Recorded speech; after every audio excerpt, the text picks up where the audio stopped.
other hand, a lot of students that have to pay for school, go through school, X, Y, and Z don't have that luxuries. And I don't know how she got these ideas in her mind that white privilege is so big. That said that if that Hunter Biden laptop story Have any arguments against that right now? And I want to see how it goes. Talk about exploring white privilege today. We're going to need 6 volunteers. I need 3 people who have a strong perspective about white privilege. Like, have a perspective. You got a critique on it. If someone asks you about it, you could be like, oh yeah, no, I can talk about white privilege. I got this. A white person who grew up in the middle or upper middle class white world. Wow. Now I need a poor white person. And then I need a wealthy black or brown person. So here we go. So, bro, give us something about you. So you're like, you two are, you're just here. You can actually move your seats just away a little bit.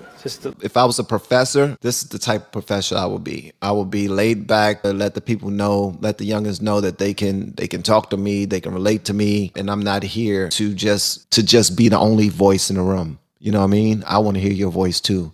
And I want to give you that courage and that I want to affirm that your voice is powerful and should be listened to. You're on, bro. Tell us about yourself, white guy. I'm a sophomore here. I'm from Bucks County, Pennsylvania. What are you studying? Finance. Finance. Oh, you want to be in finance, yeah? Yeah, that's the goal. Ticket to what? So what's your background? What do your parents do? My mom is an office manager, and my dad is retired. Yeah, and so you're here studying finance. Yes. You're in a frat? Yes. What, the EX frat? That's what some call it, yeah. What is it? Sigma Chi. Sigma Chi? Oh, you guys aren't on probation or anything? I thought, it seems like half the frats are on probation. Not right now, no. All right. Probably, give it another week, you probably will be. All right, so here's what I want. Monet, Dalton, Allaire. I want you to explain this guy his white privilege. Explain this guy his white privilege. I can tell you one thing. Your privilege got you sitting in a chair and us sitting on a desk. That's the only thing I got. If I had to think of one. He was an engineer. Oh, yeah. Hang on. Did you get that? Oh, all right. Do you want to start? Oh, yeah, I was just going to ask. So hold it, Mike, really tight. Did both of your parents go to college? No, neither of them did. Neither of them went to college, and he became an engineer? Yes. How do you say how? One of his best friends started a company, and he's good with math. So was there like a connection, like a friend? Yeah, they used to like race together, cars. Go ahead. So your job is to explain his white privilege. He doesn't know why he doesn't get. He doesn't get his dude. Look at this guy. He's like a frat. What do you call it? Who are they? He's like just a frat dude. Come on, man. All right, Sean. I need to get some more comfortable freaking headphones. That's what I need to do.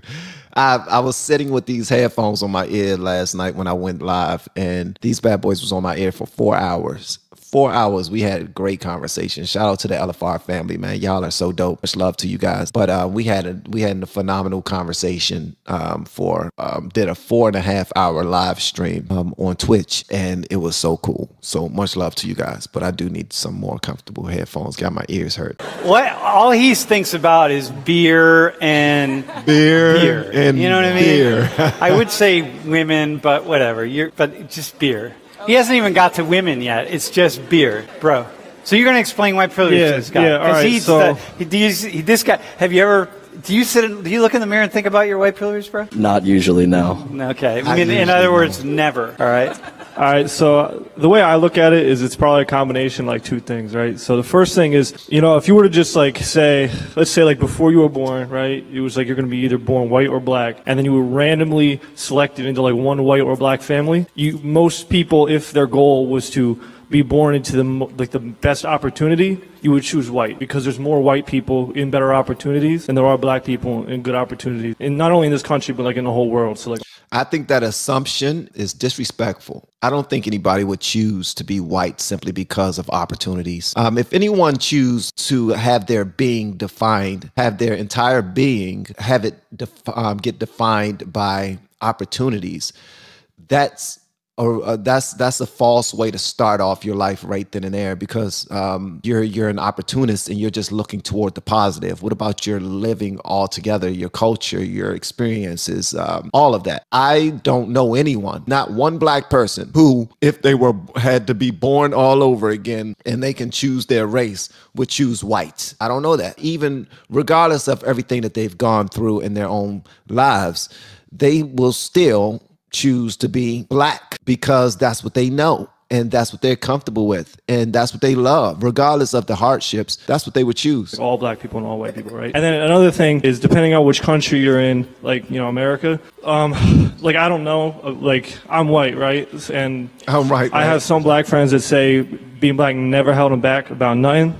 And then I have some black friends that say, like, their whole life is different because they have all these opportunities that they couldn't get to because they're black. So I don't know about that, but that's another perspective, which is that, you know, just like same thing kind of like with being like a man, right? Is like you don't know what you're given, right? Like, because like it could be anything. Like you go to like, this is like a little example, but like go to a grocery store, right?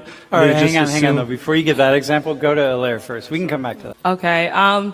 To express or to tell you about your privilege, I think we should talk about your parents. The fact that both of them seem like they're financially stable, and your father became an engineer off the fact of having a friend that he raced cars with. That's amazing. That shows that if an African American was in that same situation, the likelihood of that would not be even existent. Also, you're in a frat, so that means you have time to, you know, drink beer and hang out with your friends and do stuff like that. On the other hand, a lot of students that have to pay for school, go through school, X, Y, and Z don't have that luxury. So right there, you have the luxury of being in a frat, having parents that are able to provide for you. I feel like it's not necessarily just your parents. You yourself, you're not the privilege. The privilege is in society, and that's just because America was built on white privilege. So it's you see, it's enrooted. Like it's not even, it's subconscious. So when an employer, like let's say your mom walks into like a job, you said she's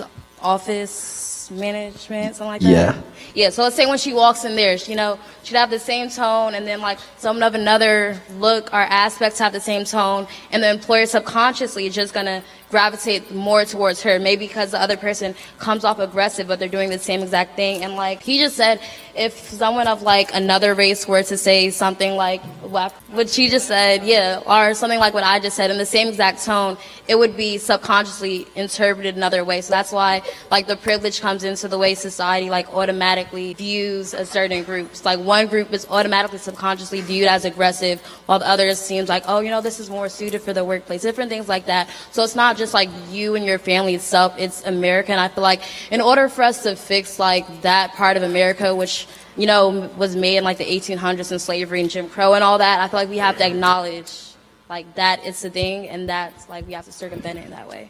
I'm not going to tell a young lady that she was wrong for her way of looking at that. I think she just now made a very interesting statement, but I don't agree with it 100%. I'm not going to agree with it 100%. Why? Because I'm not a young black female. I'm not a young black female with her perspective, her upbringing, none of that. And I don't know how she got these ideas in her mind that that white privilege is so big and that there's a preconceived idea or notion whenever you look at a certain group of people. I think we hear that so much and we see it so much on TV shows and movies and sometimes in real life, like we'll see somebody clutch the bag or, you know, look at us funny or something like that, and we will assume that those actions are because of our race. And I think that right there is ignorant. It's ignorant. In your living, you're going to find out that it's not that cut and dry. Most people live in the gray. Most people are just trying to survive. Most people want to get back home to their families and build up something that they could be proud of. That's it. They want to get through the day. They want to be able to eat, sleep, and poop in peace. And they want to be able to, whenever their children or whoever their dependents are in their lives and they need them, they want to be able to provide for them. That's it. Most people just want simple, respectable lives. But when we walk out there into the real world with these preconceived notions that people are judging us based off of our skin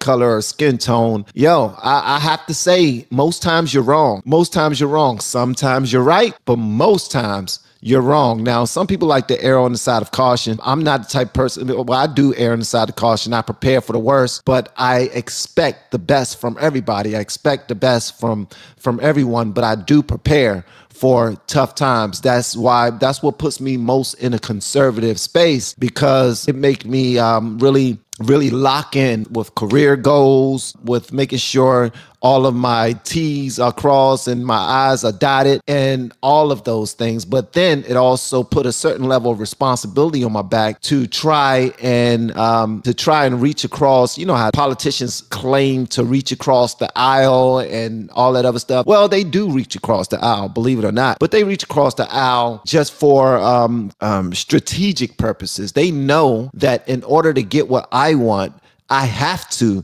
give you something. So I got to reach across the aisle in order to negotiate in some way, shape, or form. But these young people, they got a whole lot to learn. And I'm not going to do too much talking on this video, but I do want to express the fact that that young lady, she was actually saying some things that that rings true to a lot of black people, but it does not necessarily make it true for everyone.